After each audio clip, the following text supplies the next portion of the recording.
Prevalence and incidence are two ways to measure the number of people who have a certain disease in a population. Prevalence includes all individuals with a disease, or all cases, regardless of when they developed it, divided by the total population. Whereas incidence includes the new cases of a disease, meaning anyone who develops a disease, over some period of time, divided by the population of individuals that can get that disease. And both of these have to take into account the population at risk. Sometimes incidence and prevalence are reported as a proportion of a population, like 5 per 1,000, or 5 per 100,000 if it's a rare disease. Let's use a quick analogy to show the relationship between incidence and prevalence. Imagine a bucket of green marbles, with each marble representing a sick person. New green marbles keep falling into the bucket. These are the new cases. We can count up how many green marbles enter the bucket in a year, and that would be the incidence. Now some marbles also fall out of the bucket.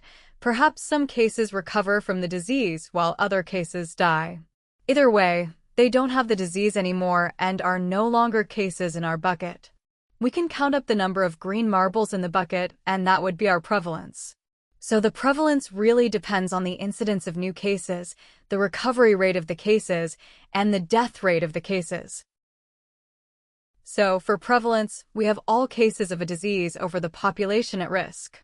If it's done at some specific moment, like the day that a survey is being done, then it's called point prevalence. And occasionally, if it's done over a period of time, like over a month or a year, then it's called period prevalence. Now when we have new cases of a disease in a certain period of time, it's called incidence rate. This can't be done at a specific moment, since we need some time window to capture the new cases, and sometimes it's hard to follow up with everyone for the entire study period. When this happens, we can use something called person time to find the incidence rate. That's when you sum up the time observed for every person during the study period. Let's look at an example of incidence rate using person time. Let's say we want to figure out the incidence rate of pneumonia in a small retirement home that has 10 people and that we do a 3-year study. Right at the end of year 1, there's an outbreak and 5 people get pneumonia, and sadly 2 of them died as a result. At the beginning of year 2, a new person moves into the retirement home. Right at the end of year 2, one person gets pneumonia and this person moves back home to live with their family, so we don't have any more data on them. At the beginning of year 3, another new person moves into the retirement home, and this person catches pneumonia, but recovers. To calculate the incidence rate, we need to add up the actual time we observed individuals, and we'll do it in years. So, we have 7 people who were in the study for all 3 years, 2 people who died and were only in the study for 1 year, 1 person who was in the study for 2 years then moved away, 1 new person who was in the study for 2 years, and another new person who was in the study for 1 year.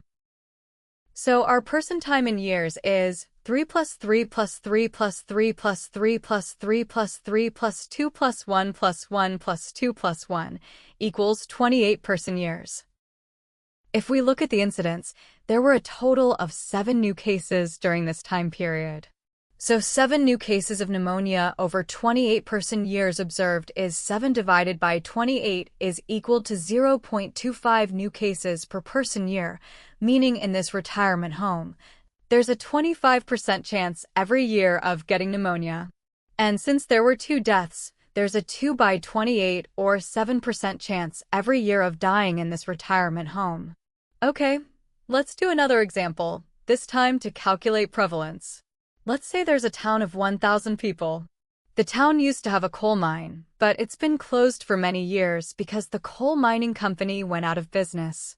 Now, let's say there's a research study on pneumoconiosis, a chronic lung disease caused by inhaling coal dust. It turns out that there aren't any new cases of pneumoconiosis since the coal mine shut down, but that there are about 200 retired miners who have the disease. The incidence rate is new cases divided by number of people at risk per year. In this case, there are no new cases, so that's a 0 in the numerator, and the number of people at risk would be 1,000 minus 200, or 800 in the denominator. That's because the 200 individuals that already have pneumoconiosis, which is a chronic disease, can't get it again. So the incidence is 0 divided by 800, which is 0% per year. The prevalence is all cases divided by the total population, so that's 200 divided by 1,000, which is 0.2 or 20%. From this example, we can see that even when the incidence is 0, the prevalence can still be 20%, which is very high. For a chronic illness, like pneumoconiosis, that people usually have for many years, there might be a handful of new cases in a community, but because the cases stick around for a long time, the point prevalence will be high regardless of when you check. Now on the flip side, let's say that there's a 24-hour stomach virus going around during the summer months.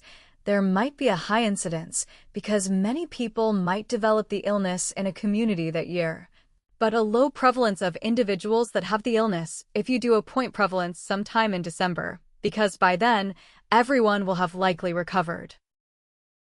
A quick recap. Incidence is the number of new cases of a disease in a specific period of time, divided by the susceptible population, for example, those that don't have that disease already. It might be calculated as the new cases in a year, or it can be calculated by person years if it's not possible to follow up on everyone. Prevalence is all cases of a disease in a specific moment, typically at the time of survey, called point prevalence, although it can also use a specific period of time, called period prevalence.